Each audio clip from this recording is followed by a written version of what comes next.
Hello. Today we're going to talk about sugar and obesity.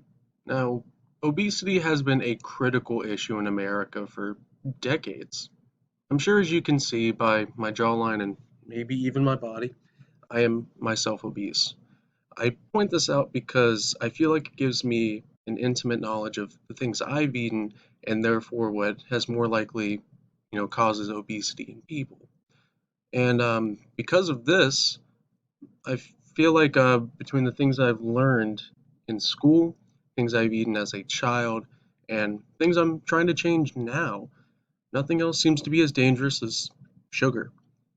Sugar has proven to be in every part of my life in which I made bad decisions regarding food. Here on the next slide, you'll see two charts. One on the left is from Vox. This shows the increase of obesity and overweight, uh, and people being overweight in men and women. And on the right, this is from Healthy Food America. This shows the increase of sugar consumption in the US. And this starts from the 19th century, but we're mostly going to focus on the smaller chart from 1970 on. Now, you might be able to see the rise starting in about the 1980s to the 2000s, where it kind of plateaus or even dips a little bit in the sugar chart there. Now, these increases happened at the exact same time, and the plateau in obesity and the slight drop in sugar also happened at the same time. Now, of course, this could just be coincidental. So, we're going to start off this presentation with showing the connection between sugar and obesity.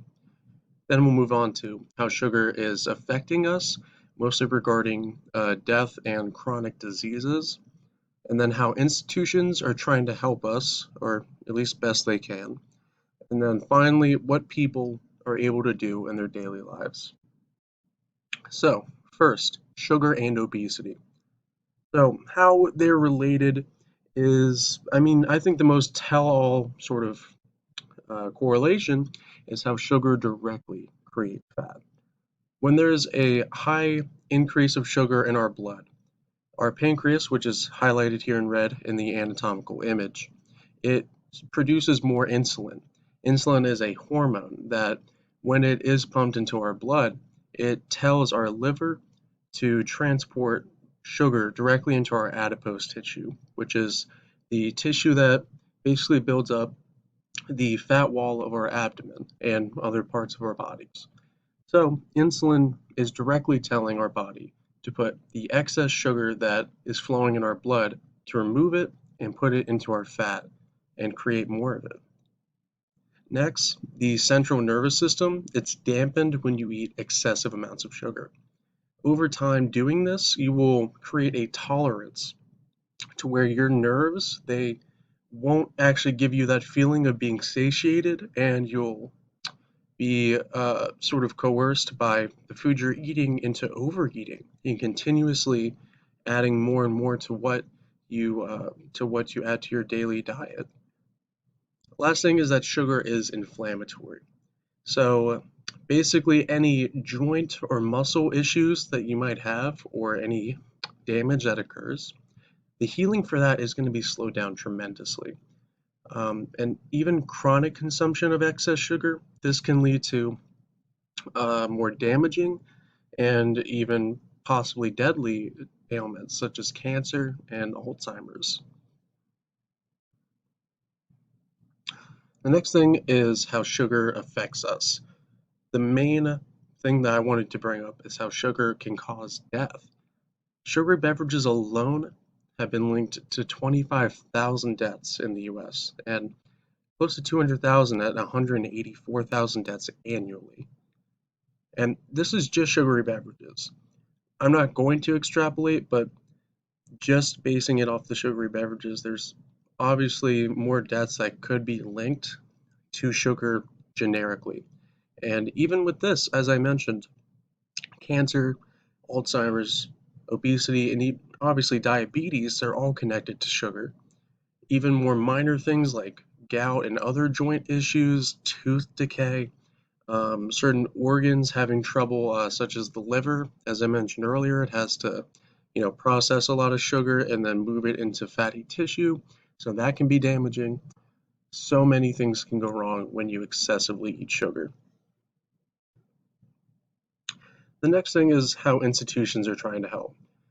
The only country so far is Mexico, where they have actually prohibited the selling of sugary foods like soda, candy, chips, other things like that to children 17 and under.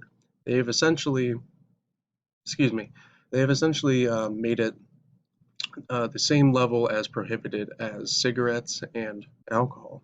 And the United Nations and the World Health Organization, they've strongly supported this. Now, the US, we're unlikely to adopt laws like this probably for some time. This is because, corporate entities have a lot of power, a lot of financial power, especially. They can coerce and nudge politicians in certain ways that unfortunately we probably won't be able to overcome for some time. Now, what can we do as just normal people? Now, the first thing is, of course, avoid foods high in sugar, but what does that really mean? That means, of course, avoiding drinks such as soda and sweet tea that are high in sugar. This means avoiding pastries and other like grain-based desserts like cookies, muffins, plenty of other things like cake, obviously, ice cream. And furthermore, you should really be eating foods that satisfy you for longer. So we're talking about complex carbohydrates and proteins, vegetables, things like that. Reason this is better is because it keeps that feeling of fullness, especially complex carbohydrates. They stay within your stomach and your intestine for much longer. And proteins, they take extremely long for your stomach to break down chemically because they have to be literally torn apart bit by bit. They can't just be uh, sort of fizzled out. So, some final thoughts. First thing, of course, is to reduce as much sugar as you can. Now, of course, eating any sugar isn't bad. It's really the excessive amount. The FDA and a lot of experts they recommend having it be less than 10% the amount of calories that you consume in a day. And doing this will completely reduce your chances of obesity and all the other ailments that I mentioned. You can also reach out to local government agencies and officials like your senator or governor, especially in a state like Delaware that's slightly more powerful. And then, of course, you can always make better food choices. You can try to implement eating more natural foods, gradually, maybe completely changing your diet after some time.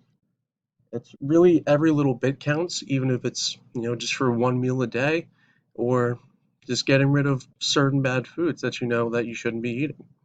Over time, this can create some real change and possibly even save your life. So I just wanted to say thank you. I really hope you liked the presentation. And if you have any questions, I would be happy to answer. Thank you so much.